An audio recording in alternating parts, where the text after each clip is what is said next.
Good morning, everybody, or good afternoon. So, we are going to continue our journey in learning about social science. And as you can see, I'm here on the course materials. This means you have access to exactly the same materials that I do. I will download we have 1500 years in 50 minutes. Usually, this, of course, it's during class time.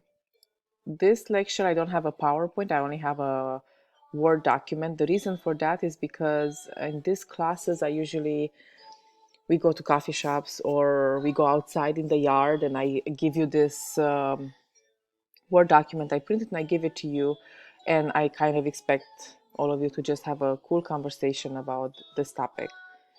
It is a history. So, I don't know, history, if you remember from my first class, is one of the social sciences that we're going to discuss in this class, in this semester. If you already took a world class history, that will probably be a very easy chapter for you.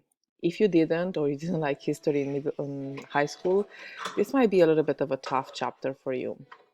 I will try as much as possible to be as painless as possible this class. So actually, this is the second part of the chapter. The first part is from Stone Age to Middle Ages. So if you remember, when we talk about human origins, we talked about the prehistory, the time when we didn't really had written records. Now we're gonna start talking about the written history, the field of history as a social science. So obviously, I expect all of you to already have the terms by the time we come to class. So I will, so we can have a conversation. Please take notes as you listen to me, and then we can easily have a conversation about it in class. So I hope you remember who was the homo that he actually developed developed tools, which was habilis, the word for tools. The Homo habilis and Homo erectus, they start the development of tools. Erectus start using the fire. They start hunting, and this is when the cognitive revolution happened about 70,000 years ago. And it was considered that this was one of the reasons why we, as homos, not just Homo sapiens, but as homos, we actually were able to revolutionize from all the animals of the animal kingdom. We were able to reach where we are today. So the age of agriculture started about 9,000, 12,000, any of this. 10,000 years ago, I just put like a more middle number there. So 10,000 years ago, what happened is that in the region of Mesopotamia, and I hope some of you know where Mesopotamia is, because it's here in our region. It's what's modern time Iraq. So in Mesopotamia, they learn how to cultivate the wheat, the one that we actually make the flour and we make the bread. And they start domesticating the animals. I'm really curious when we're gonna meet in class, which do you think are the first animals that we domesticated? Um, we'll talk about it. We start creating the villages and kind of jobs, obviously not the current, not kind of this type of jobs, but this idea of the jobs means that one person in the village was really, they really know how to use, they didn't know how to do potteries. One of them really knew how to take care of the horses. One of them knew how to do bread. One of them, was like the medicine man or medicine woman. He was kind of the doctor of the village. So each of the people in the village kind of had a role in their society. The villages, why actually the villages were created is because when we start cultivating wheat and then we start learning how to cultivate other seeds, we start sitting in one place. Until 10,000 years ago, we were nomads. We would just move from one part to another. And actually, even after the domestication of animals, a lot of the civilizations of the world, they were nomads. They would move from one region to another. Here in the UAE, we actually have three types of nomads, maybe not currently. So people would be like semi-nomads. So they would move 6 months a year next to the sea, and 6 months a year they would move next to the in the desert, based on the climate. They started using horses for transportation and bows and arrows to attack, or to actually to hold attackers when they were attacked. So funny thing, some of the historians argue that the domestication of animals and the domestication of seeds was the other way around. They domesticated us, not us them, because we were forced to sit in one place and work hours and hours of a day and time of the year to just take care of these crops. We're going to talk about three, four big periods of time, civilizations. And even though I'm also teaching that Mesopotamia and Egypt is considered to be the cradle of civilization, we do also understand that other parts of the world, like in Mexico, the Mayans, the Aztecs, in China, we had different civilizations who also learned how to cultivate different seeds like the corn, the potatoes, the tomatoes. And it was not specific to Mesopotamia. Other civilization, maybe a little bit later, but they also started to, they didn't took these ideas. It was not such an easy way to communicate 10,000 years ago between the continents. And if you remember the out of Africa theory, where the Homo start moving all over the continents of the world. Mesopotamia and Egypt, they are important because they did improve the methods of cultivation. They created a surplus of food because they knew how to do pottery. If you took an art history class, maybe some of this information will um, also come back to you, because I know you also study about this. And they had better sanitation. So they knew how to have pottery, they knew how to cultivate more seeds. Now they actually knew they were able to put these seeds in a place, in a storage. However, the problem was that there was a constant warfare during this time. So um, Mesopotamia and Egypt, they had people who are more powerful leaders. So they said, hey, we're going to take care of you. All you have to do is like, give me part of your crops that you do. Give me part of your wheat. And that's kind of how the first political institution started. I hope you don't mind that our son, it's a son, he's a boy. He just has a long hair and I don't want to cut it. So he just joined our conversation because he's so interested in history and what happened in Mesopotamia and Egypt, right? So when they start having leaders, because of the surplus of food, what happened was, and the leaders were able, usually was a powerful person in the society, in the community. The problem is, as the societies grew bigger and bigger, like what happened in Egypt in the Pharaoh times, these leaders became kind of like a divinity, like a messenger of God. Like that's how the ancient Egyptians used to believe that the pharaohs were gods.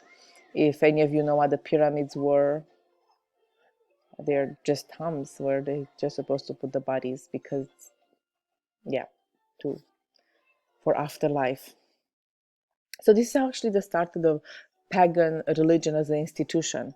When we're going to talk about religion, I'm going to tell you that this is not the first time when humans believe in religion. Religion is a very old idea in humanity, in homos, multiple homos, not just Homo sapiens. So, but this was kind of like a more of an institution at this point, especially with the pharaohs. Wars happened, so people were still trying to go and conquer other lands because of the surplus of food, surplus of crops. So they would take prisoners, these prisoners who became slaves, and they would work for them. Sumerians in Mesopotamia, modern Iraq, what's interesting about them is was probably their culture was so advanced during that time. They had very good irrigation systems, like they knew how to put water in their crops so they can, they always have water and just create more crops. And Sumerians were conquered by Semitists. Iraq was conquered by many different civilizations, and one of the big reasons for that it was because it was a very easy, the way was geographically located, kind of at the border with Europe and Asia, was much easier to be conquered compared with Egypt, where it was kind of between the seas and the Nile. Let me just stop the camera so he doesn't have to.